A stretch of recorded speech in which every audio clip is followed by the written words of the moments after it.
I'm 68 years old, and I have been divorced for 31 days exactly. I know what you're picturing in your head. You know, a bitter woman, a dramatic split, some kind of, how do I put it, some kind of Hollywood ending where I packed my bags and felt completely free. But that's not what happened. They have a name for it now. Gray divorce. You know, when you end a marriage after 60. But the name doesn't tell you anything about what it actually feels like. What happened was much quieter, much, much harder. And nobody, not one person in my entire life told me what was actually coming. So I'm going to tell you. Not because I want your sympathy, no, but because when I was sitting in that attorney's office last October, looking down at these aging hands, signing papers that would end 44 years of marriage, I kept thinking, someone should have said this out loud before now. Someone should have warned me. My name is Carol. I was married to Dennis Whitfield in the summer of 1982. 82, yes. I was 24 years old then. He was 27. He was kind. He was steady. He showed up on time to absolutely everything. He never raised his voice. He never broke a promise that I could prove. And he never once, not even the day we sat there and signed those papers, understood why I was leaving. That's the part nobody talks about with gray divorce. The leaving isn't dramatic. It's just the conclusion of something that's been ending for a very, very long time. Let me take you back to the summer of 2003. I was 45 years old then. Our oldest daughter, Michelle, had just left for college. Our youngest, Diane, was 15. The house that had felt so full for 2 decades suddenly had way too many rooms. And for the first time in our marriage, it was just Dennis and me at the kitchen table every night. And I realized I didn't know him. Not really. Not the way you know someone you've chosen. We knew each other the way roommates know each other.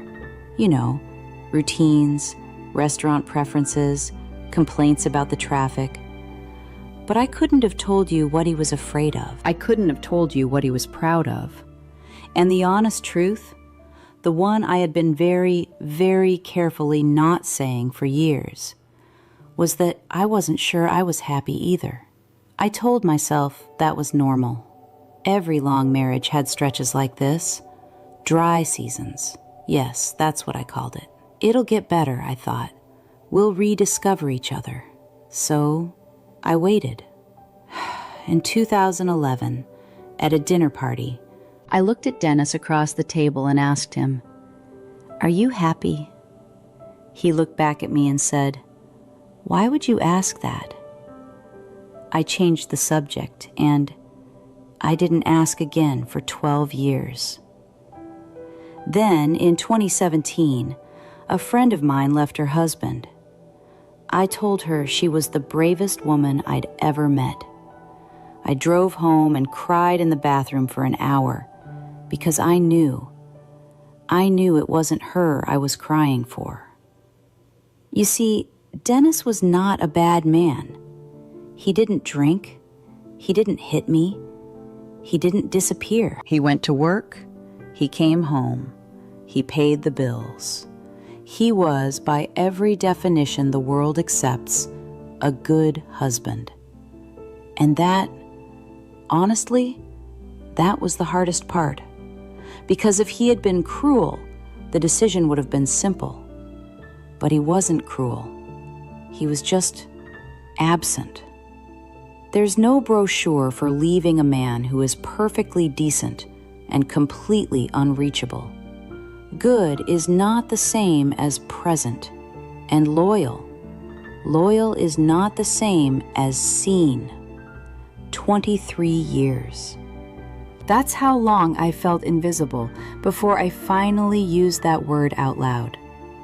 Not to Dennis, no, to my doctor in 2023 during a routine appointment when she asked me almost accidentally, "Are you happy, Carol?"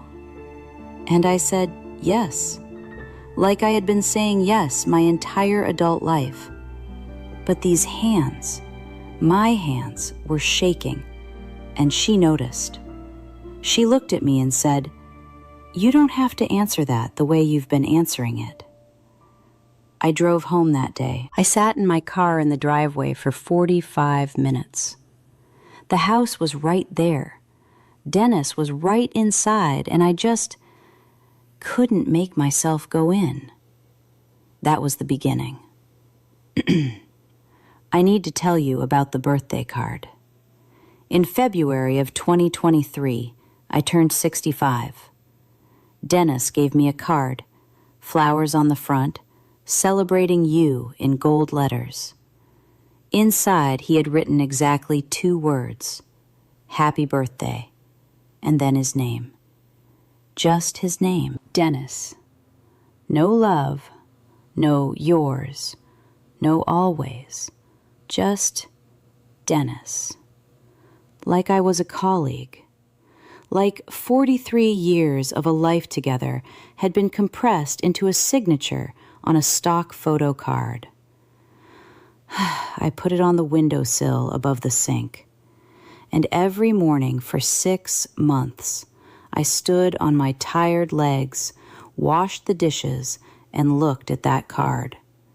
And I thought, this is what I am to him. Not cruel, not cold exactly, just absent. A signature where a heart used to be. That was when I knew. I went to see a lawyer in October of 2025. I sat in the waiting room full of office plants and filled out a questionnaire about our shared assets. You see, I had been out of the workforce for most of our marriage. I had given up a career in bookkeeping to raise our girls. I had exactly one retirement account in my name, $62,000. $62,000 for 44 years. Here's what nobody tells you about leaving a long marriage after 60. The finances don't divide in half the way you imagine they do. They divide in half, and then half of everything becomes terrifyingly small when you're starting from zero. Women over 60 who go through gray divorce, and nearly 40% of all divorces in this country now involve people over 50. Did you know that? Women like us face, on average, a 45% drop in their standard of living. Not 10%, 45. I moved into a 2-bedroom apartment in January of this year. I had never signed a lease in my own name, never set up utilities, never called a cable company and given my own account number. Dennis always did that. And in January of 2026, at 68 years old, I learned how to do all of it for the very first time. Are you following me? I sat on the floor of that empty apartment, called a customer service line to set up my internet, and the woman asked for my name. When I said Carol Whitfield, I realized that was just my name now. Not Carol Whitfield, Dennis's wife, just Carol. And I cried for 30 minutes. And then I set up the internet. I know what you're thinking. Why did you wait so long, Carol? Why 44 years? I've been asking myself the exact same thing every single day since January. I waited because I believed leaving was selfish. I genuinely believed that. Staying, no matter what it cost this aging heart, was loyalty, was commitment, was the thing good women did. My mother stayed. Her mother stayed. Every woman I watched in a dry marriage stayed and called it growing up. But staying isn't love if there's nothing left to stay for. staying when you've already gone, when your heart has quietly left the building, is not loyalty. It's an empty chair at a table you're sitting at. Dennis deserved a wife who was actually there, and I deserved to know what it felt like to be seen. I wasn't getting that, and I wasn't giving it. Now, I want to say something to you directly. If you are in a marriage right now that feels like what I just described, if you feel like a signature on a card, if you feel like someone your spouse cohabits with rather than chooses, you are not selfish for wanting more. You are not dramatic. You are not a failure. You are allowed to want to be seen. I'm not telling you to leave. Every situation is its own equation, its own children, its own finances, its own version of love. What I am telling you is that the silence you've been keeping, the feelings you've been smoothing over for years, that silence has a cost, and that cost gets paid. If not now, then later. If you are my age, 60, 65, 70, I need you to hear this. You're going to think, it's too late. I'm too old to start over. I understand. I had that thought every day for 15 years. But here's what I know now, 31 days in. The point is the years you have left, not the years behind you, the years ahead. I may have 20 more years, maybe 15, maybe less. Nobody knows. What I know is that I spent 44 years of my life being the woman in a photograph of a life I was supposed to be living. And I have a window left, I don't know how wide, to find out what it feels like to live the actual thing. Let me tell you what I'm learning.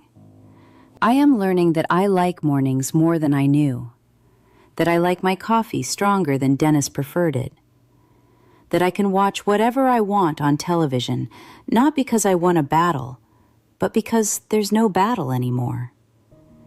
That I can spend a Sunday writing letters, or reading, or sitting in front of a window that belongs entirely to me, without checking whether that's inconvenient for someone else. These are small things, and they are everything. I'm also learning, and this is the harder one, that the loneliness I feel now is not worse than the loneliness I felt inside the marriage. It's more visible, this loneliness. It doesn't have furniture around it, or a dinner table, or a husband in the next room to suggest that I'm not alone. It's just honest. And there is something in the middle of all the difficulty that feels like the first real breath I've taken in a long time. So here's what I want to leave you with. Stop waiting for the right moment. Stop waiting until the kids are settled. Stop waiting until retirement. Stop waiting until things feel less complicated. The moment doesn't come. I waited 23 years for the moment to come, and it didn't come to me. I had to make it. If you are building a life right now that you know is not right for you, quietly, carefully, a little more every year, don't wake up at 68 wondering who Carol Whitfield actually is. Find out now. That's not betrayal. That's not weakness. That is the most important act of courage I know. If you closed your eyes right now and thought about the person you were at 30, the person who still had so much in front of them, would that person recognize the life you're living today? Would they be proud? Or would they ask, very quietly, what happened? Leave me a comment down below. Tell me what you're sitting with right now. Tell me what you've been afraid to say out loud. You don't have to have it figured out, neither do I. But I think there are more of us than we know. People sitting at tables that feel a little too quiet, a little too familiar, a little too much like a photograph rather than a life. And I think we've been quiet long enough. They tell me to ask you to subscribe if this found you, so please do. I have more truths to share. And if someone in your life is sitting in a silence they don't know how to name, share this with them. Not for me, for them. My name is Carol. I have been divorced for 31 days, and for the first time in a very long time, I am entirely, terrifyingly, quietly myself.